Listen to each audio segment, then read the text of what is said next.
Oh, panibagong araw, panibagong gawa. So, ito kami ni Bunso. Magtuturo kami ngayon ng mga biek. Ayan. So, nasa kalagitnaan na kami niyan kasi marami-rami na rin yung mga tinuturukan namin biek. So, eto tinutulungan niya ako kasi hindi ko kayang mag-isa, lalo na gumagalaw yung mga biek.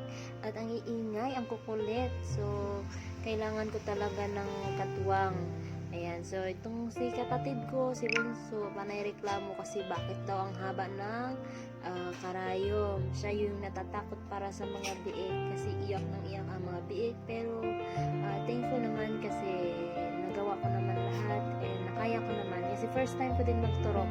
Dati kasi hindi naman ako ang nagtuturok niya. Nagpapaturok ako sa iba, yung taga-iay namin. Kasi kinabahan ako nung una kasi lumubo yung mga balat nila. Pero ngayon okay naman na, nakaya ko naman. At saka nag-observe ako kung paano nila gawin hanggang sa paunti-unti. Gusto ko na rin subukan para next time hindi ko na kailangan magbayad para may taga-turok na. Baga, ako na mismo ang gagawa, lalo na sa pagkakapon. So meron na rin naman ako mga idea na kailangan ko may apply para sa sarili ko. Ibig sabihin, hindi ko na kailangan umasa sa iba as long as meron naman akong alam.